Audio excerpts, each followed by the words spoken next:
பல வருஷமா தனியா வாழ்ந்து வாழ்ந்து சைக்கோ ஆயிட்டான்.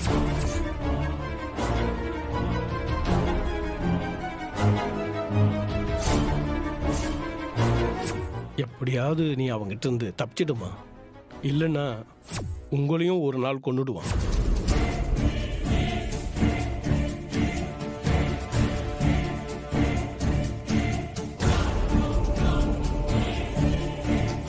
ராத்திரி எல்லாம் தூங்கவே மாட்டாமா, வீட்டை சுத்தம் பண்ணிட்டே இருப்பான்.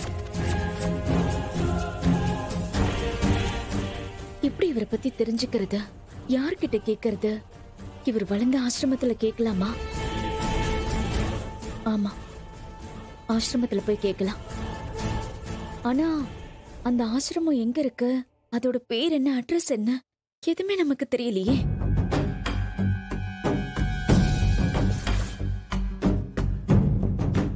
அப்பா முருகண்ணனை அங்கிருந்து தானே கூட்டிட்டு வந்தாரு. அப்போ அப்பா கிட்ட கேட்டா தெரியும்.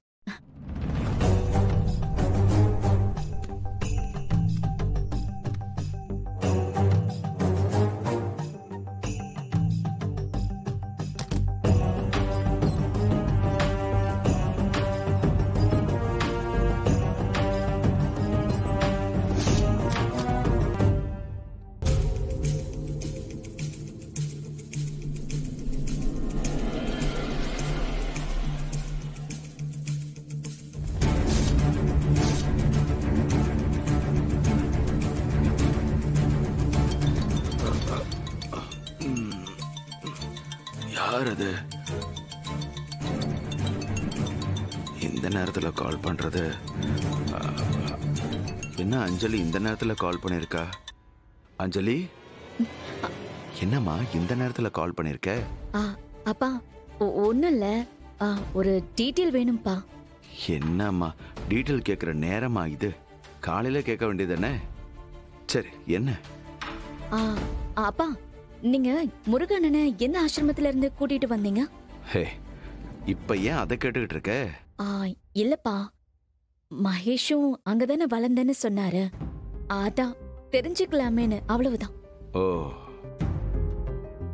இப்ப எதுக்கு அதை தெரிஞ்சுக்கணும்? அது ஒண்ணு இல்லப்பா, அவருக்கு பிறந்த நாள் வருது, அதுக்கு சர்ப்ரைஸ் பண்ணணும். அதுக்கு அவருடைய சின்ன வயசு ஃப்ரெண்ட்ஸ் எல்லாம் எப்படியாவது வர வைக்கலான்னு யோசிக்கிறேன். அதுக்காக தான் கேட்டேன்.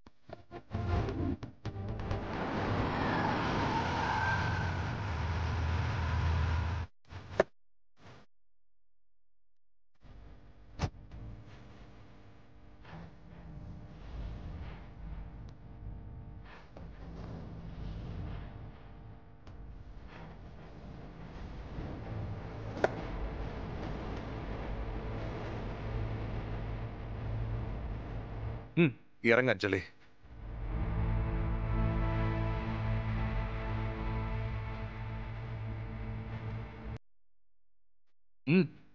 இறங்கு.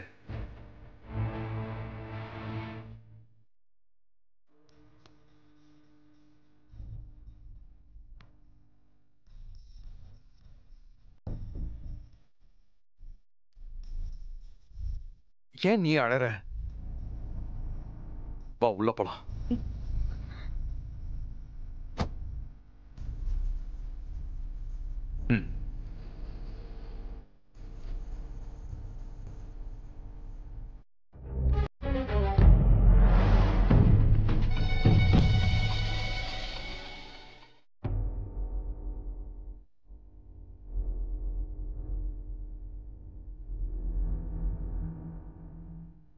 எங்க அப்பாவும் அம்மாவும்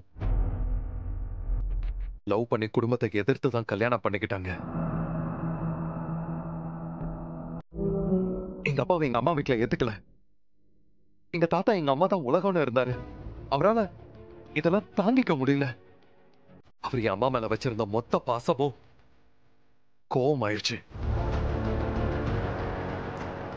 யார் துணையும் இல்லாம அம்மாவும் அப்பாவும் தனியா வாழ ஆரம்பிச்சாங்க. கொஞ்ச நாள்ல நான் பிறந்தேன்.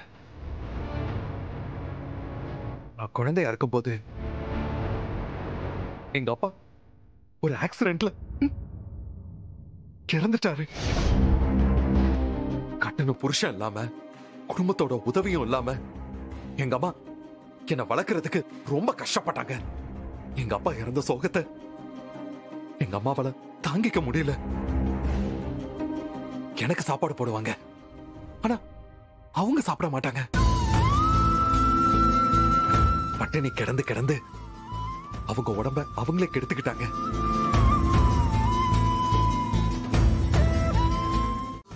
நான் கொஞ்ச நாள் ஆசிரமத்திலே வளர்ந்தேன். அங்க நிறைய பேர் கூட பழகினேன். நான் பழகின எல்லாரையும் கொஞ்ச நாள்ல தத்து எடுத்துட்டு போவாங்க. தனிமை என்ன கொல்ல ஆரம்பிச்சது. நம்ம நேசிக்கிற யாருமே நம்ம கூட இருக்க மாட்டேங்கிறாங்களேன்னு தவிக்க ஆரம்பிச்சேன். ஒரு கட்டத்துல நான் யார் கூடயும் பேசாம தனியாவே இருக்க பழகிக்கிட்டேன். கொஞ்ச நாள் கழிச்சு என் தாத்தா என்ன தேடி வந்தாரு. என்ன அவர் வீட்டுக்கு கூட்டிட்டு போனாரு. எனக்கு ஒரு நல்ல வாழ்க்கை கிடைச்சிருச்சுன்னு அவரை நம்பி நான் போனேன். ஆனா அவர் என் அப்பா அம்மா மேல இருந்த கோவத்தை என் மேல காட்ட ஆரம்பிச்சாரு. அவர் என்ன தினம் தினம் டார்ச்சர் பண்ணாரு. ஒரு சைக்கோ மாதிரி என்கிட்ட நடந்துகிட்டாரு.